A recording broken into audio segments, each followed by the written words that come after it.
Okay guys, welcome back to Taking Down a Larger Opponent. My larger opponent Blake is back again. Not quite as large anymore. Yes, less large. There's been a bit of a gap between the last batch of videos. He's lost a good amount of weight now. It's probably like 30, 40 pounds. So, slightly less large, but for the purposes, still significantly bigger than me. So we're going to be going over trips today. Quick rule of definition. I'm using the wrestling term for trips. My judo coach will be annoyed with me when I show these because they'll tell me they're not trips, but 90% of people are going to do these trips. Alright, so first one we're going to be doing is the Oshigari inside reap. In the gi, we do it from here. In no gi, you need the body lock, otherwise the turn through won't be enough. So, I'm doing it from here. Me turning my chest isn't enough to move him. There's too much space. So instead, I'm going to come in with a body lock, and I'm going to be kind of squatted down a bit so that I actually have a good lock. If I'm up too high, I don't really have control of him. If you for him to break it, if I get like right below the pecs is generally a good body lock. So I get this grip, I'm still going to bring the rear foot in. And I'm going to drive off this, and as I do, I'm going to turn my shoulders through. Come back to frame. As you can see, I was able to bring him down. Obviously, I let go of him because, once again, we're friends. Let's switch sides so we can see from the other angle. Yeah. If I were doing this, like for a self-defense or a tournament situation, I would land chest to chest. But for right now, I'm not going to. And explain that again from this side because your head was facing that way, and I don't think the camera heard you super great. So let's Good point. run through the instructions one more time. So from our standard sort of wrestling start. So if I'm in here, I want to fit this down here anyway, but I can't do the trip as well as I can in gi. There's too much space. So with me turning, it doesn't really, there's too much energy lost. So instead, I'm going to dive in. I'm going to be down a little bit low. I want to have the body lock right just below the pecs. And if I can get a cable grip, that's ideal. Right now I have an S grip. Yeah, and so what he was talking about earlier, I can flex down like this and maybe try and face out. Yeah, if I'm too high up, him flexing out Easy.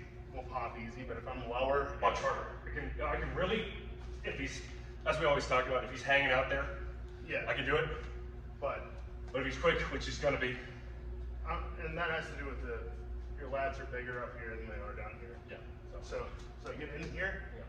I'm going to bring my rear leg in, and I'm going to use like a semicircle motion here with this leg, and as I do that, I'm going to turn my chest through. And like I said, I'm letting go, because we don't want to crush each other here. Yeah. Obviously, when someone's bigger than you, you don't want to hang out in a bear hug situation, because this does not go well for me most of the time, as you just saw there. And the other thing is too, is I need to keep that leg low. When we're doing it in a dry run, when it's coming up like this, Blake was able to kind of keep me there. But if I stay low on it, it's a lot harder for him to keep his leg in place. And the biggest thing with this is I have to, so I started off like on this side, head on this side. So I'm looking at the camera here. This is generally how I'm going to enter into these anyway, but I'm going to be like staring through his head. That's what I'm trying to see out the other side. So that's the Oshigari, like major inside reaps. That's like to the same side as your strong side. The other one is the Kobushi. I find this one a little bit easier to set up because it's usually like, especially if you're in like a bar fight or whatever, they always do come on, man. They always do this first. So if someone comes up to shove you, arm drag, what I'm going to do is I'm going to pull this leg forward. I'm going to keep my shoulder in his chest, and I'm going to wrap my leg and drive through. It was a little bit slow motion. I didn't actually expect him to go down there. At full speed, I also call this the cannonball Kobushi. where I just turn myself into a projectile and barrel through him. Time again, he reaches out, I grab it, yeah, and then go through. This is a very timing-based one. Yeah. This is a quicker one. I'll say from being on the receiving end, it was more my lack of balance than his really driving me over or tying me up in a knot. Yeah. I'm particularly top heavy. So I'm like this on one leg, and I might end up falling like that anyway, so Hunter just needs a little tiny boom, and I'm over. And depending on how mean I'm being with this, I will I've done it before where I've hit it and forward rolled away from them and kind of gone through them. So you can add a lot more to this. This can be the nicest or the meanest. Yeah. Because that first stage was a lot nicer than the last one. Yes. But, like he's talking about. I can add, as you drill it, especially if you do it in gi, which is viable for self-defense, because, well, yeah, we live in New England. A lot of people wear jackets or sweatshirts a lot of the time, so you can grab and pull. Last one we're going to do is Sasai Sori Komiyashi. Can't remember what that means, but it's essentially like turning trip. If you've watched any Muay Thai, you've definitely seen it. And there's been a few actual high-level wrestlers who will do this as well for takedowns, but most of the time you're going to see it in MMA and really just Muay Thai actually, but you will see it in MMA occasionally. This one we are going to come in like a standard clinch, so we each are going to kind of be up like this. And you can go to either side. I actually prefer to clamp down on this draped arm side. So I'm going to step out to the other side. I'm going to pivot, so I'm not going to pull him. I'm going to use my hips to swing him. And as I do, I'm going to kind of steering wheel him this way, like so. So the big thing with this one is that was the nicest one. Yeah. So he's just going to fall over. Yeah. So this is a really bad, kind of dicey self-defense situation. Unless you're sending them into something, not the best one, but what is nice about it is they're on the ground and you're over top of them. So even if it's, they're just getting back up, you have time to make space. You can do this to either side. Just move to this side so they can see my forward step. I can also go to the side of the head where I'm going to step this way instead. And I let him go through that one. But you can still see the same foot placement. All of these are good for quick takedowns, and not as many people see them coming. Yeah, no, I survived that one a lot better because I had an idea of what was going to happen. Yeah, and I kind of I didn't try super hard to trip because that actually didn't feel great on my foot when he made contact. There's one last one that I'm going to go over.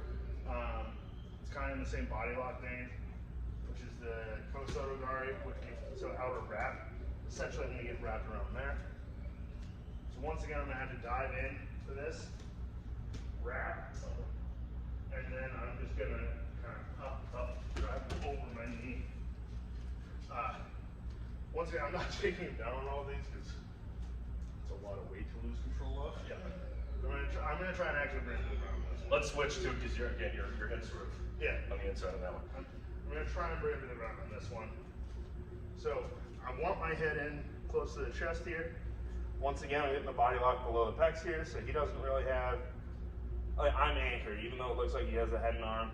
It's not super good. I'm wrapped around his leg here, and I'm going to lift. Bring him over the knee. Yeah. So that time, I want to talk about one of the differences between that time and the first time. The first time, I was able to base my leg out more, but this time, he actually got my rear leg all the way back here. Yeah. So he added a second, fulcrum point for me to tumble over. And I went with that one too. So as you noted, I arched back into him. Yeah. One of the things I talked about in the double leg video is my head is an extra arm. So use it. Yeah. if he's not going over with me, just doing this, well, no, I'm gonna do this. Yeah. And you can see him straighten up more. Yeah. Once again, all these trips are definitely a lot better for competitions, I'd say, than necessarily an absolute division of BJJ. Because you're going to be landing in a good position, which is why I selected most of these. And if you do them quick, like you don't hang out in these positions. Yeah. Let's talk about that one that we just did again. So this is something we talk about a lot in HEMA, is really committing to what you're doing. So if Connor just sort of starts the up and but like isn't really super committed to the turn, I'm gonna come back down. Because the whole point is I am bigger than him. Yeah. I've got more weight to move around. So when you're doing that, you gotta, like he was talking about, fully commit to that. Go all the way back. Yeah. It's not just you're not just standing up and then trying to do the thing. It's the whole thing at once. Because if you give me a split second to recover, I'm gonna use my mass. Yeah, and to try and regain. Especially anytime I'm body locking here. Yeah. It's not like we're gonna come in and just be like, okay, we're here. Now I'm gonna like slowly reach for the. Yeah. It's like, no, I'm coming in and just going. Boom. Yeah. Like, as you saw, it's like with me just running through. Yeah. It goes down a lot easier. Yeah.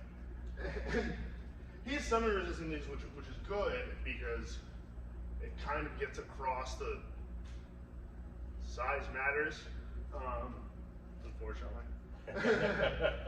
And especially in grappling, where it's like mass moves mass. If you're tiny, it's going to be hard to move someone. All right, that's it for today. We'll be back with the foot sweeps.